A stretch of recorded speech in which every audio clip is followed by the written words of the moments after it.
છે। હુમલા બાદ ભયભીત બનેલા પ્રવાસીઓ બુકિંગ રદ કરવા માટે ટૂર ઓપરેટર્સની ઓફિસે ભીડ જમાવી મોટાભાગના 2 મહિના સુધીના તમામ બુકિંગ્સ રદ કરી દેવાયા છે।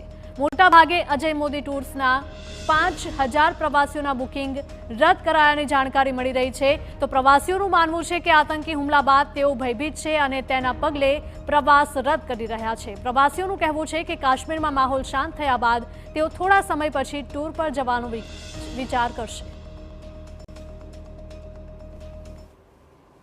પહેલગામમાં થયેલા આતંકવાદી હુમલાને પગલે હવે પર્યટકોમાં પણ એક ચિંતા જોવા મળી રહી છે। કેટલાક વ્યક્તિઓ એવા હતા કે જેઓએ બુકિંગ કરાવ્યું હતું, પરંતુ હવે કરવું શું તે બાબતની તેઓ વિમાસણમાં જોવા મળી રહ્યા છે। એક યાત્રિક છે, તેમની સાથે વાત કરીશું। આપનું બુકિંગ ક્યારે હતું અને કયા પ્રકારની સ્થિતિ?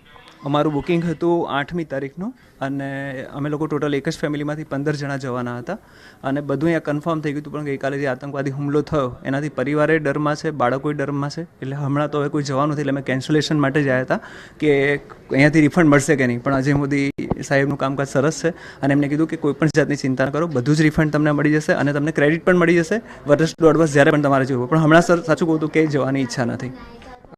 એક ડર કેટલીક અંશે યાત્રીઓમાં જોવા મળી રહ્યો છે, પર્યટકોમાં જોવા મળી રહ્યો છે। આપને પૂછીશ, કઈ જગ્યાએ જવાનું હતું ને કયા પ્રકારનો ડર છે? હાલ જમ્મુ કાશ્મીર જવાનું હતું, 7 તારીખનું પેકેજ હતું અમારું, પણ અત્યારે હાલ હમણાં તો 2 વર્ષ માટે તો જવું જ નથી, કારણ કે ઘરેથી બી બધું ના જ પાડે જવું ટોટલી, કારણ કે બહુ બધા ડરી ગયા ઘરેથી ફેમિલી ટોટલી। આપને પૂછીશ કે ખાસ તો જે રીતે ઘટના થઈ છે તે ઘટનાને લઈને હવે પહેલગામ કે શ્રીનગર જમ્મુ કાશ્મીરમાં જવાનું કહેતો કયા પ્રકારની સ્થિતિને જોતા આપનો શું વિચાર? એટલે અત્યારે હાલ તો એવી પોઝિશન છે, આમ તો જવાનો પ્લાનિંગ હતો, પણ હવે જે ઘટના એવી ઘટી છે કે જે સારા એવા મૃત્યુઆંક થયો છે એટલે ઘરના પણ હવે ના પાડી રહ્યા છે એમ। બાકી જવાનું પ્લાનિંગ હતું જ, એટલે મેં ત્યાં હાલ તો પોસ્ટપોન રાખ્યું છે, કોઈ ગણતરી છે નહીં જવાની એમ।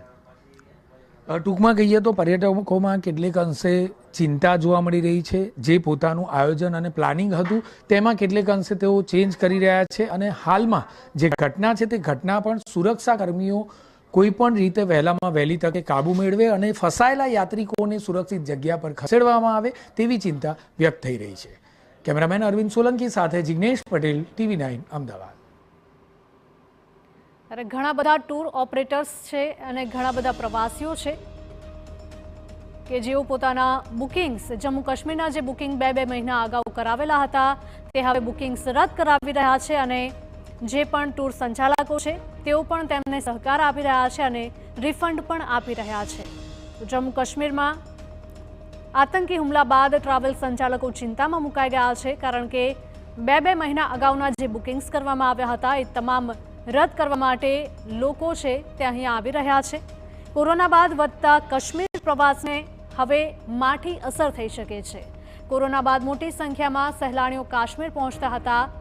ઉનાળુ વેકેશનમાં અનેક પ્રવાસીઓએ બુકિંગ કરાવેલા છે। આતંકી હુમલા બાદ સહેલાણીઓ અને ટૂર ઓપરેટર્સ હવે ચિંતામાં છે। આતંકવાદી ઘટનાને કારણે ટુરિઝમ પર સીધી જ અસર થશે। તો જમ્મુ કાશ્મીરમાં આતંકી હુમલા બાદ ટ્રાવેલ સંચાલકો ચિંતામાં મુકાયા છે, કારણ કે જેટલા પણ લોકોએ જમ્મુ કાશ્મીર જવા માટે બુકિંગ કરાવ્યું હતું, એડવાન્સ બુકિંગ કરાવ્યું હતું, 2 થી 3 મહિના પહેલા જ લોકો બુકિંગ કરાવી લેતા હોય છે, કારણ કે ઉનાળાનો સમય એવો છે કે મોટા ભાગના દેશવાસીઓ જમ્મુ કાશ્મીર જવાનું પસંદ કરતા હોય છે।